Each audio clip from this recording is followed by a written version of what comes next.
ஏன்னா அண்ணா நான் என்ன சொல்றேன், இன்னொருத்தவங்களுக்கு வரும்போது நான் குரல் கொடுக்கலன்னு நீங்க சொல்றீங்க. எந்த இடத்துல குரல் கொடுக்கணும்னு நினைக்கிறீங்க? ஆமாண்ணா, இப்ப அதுல ஒரு செகண்ட். ஆமா.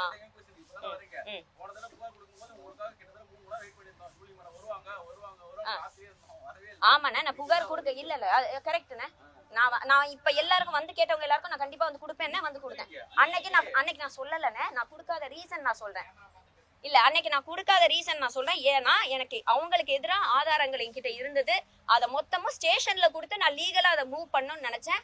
அது நடக்கல. சிம்பிள்.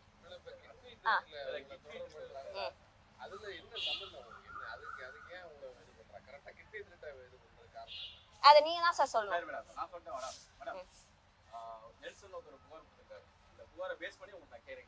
கேளுங்க சார்.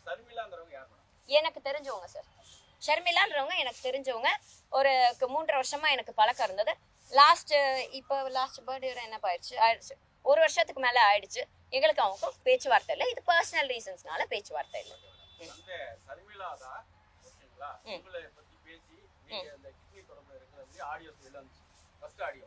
நீங்க சொல்லி முடிங்க, கேக்குறேன் சார்.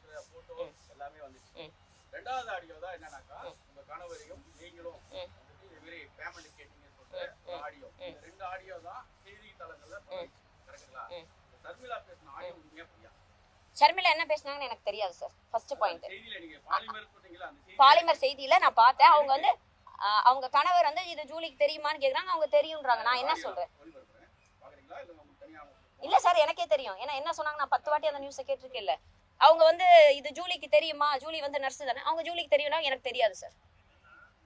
நான் உங்களுக்கு சொல்றேன், எனக்கு தெரியாது. எனக்கு தெரிஞ்சிருந்தா அதை ஆதரிக்கக்கூடிய எந்த நிலைமையிலையும் நான் கிடையாது. அண்ட் அவங்கள எனக்கு தெரியும். அவங்கள வந்து என்ஜிஓல இருக்கிறாங்க. அவங்க என்ஜிஓ மூலியமா நாங்க நிறைய தொண்டு பண்ணியிருக்கோம்.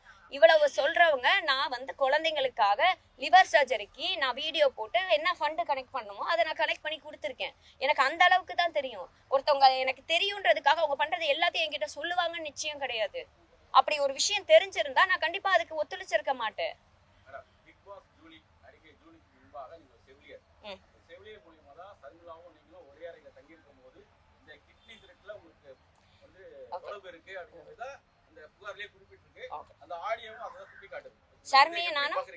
ஷர்மிக்கு ஒரு 36-38 வயசு இருக்கும் சார். எனக்கு 33 வயசு. நான் படிச்சது ராமச்சந்திராவில். ஷர்மிக்கும் ராமச்சந்திராக்கும் சம்மந்தம்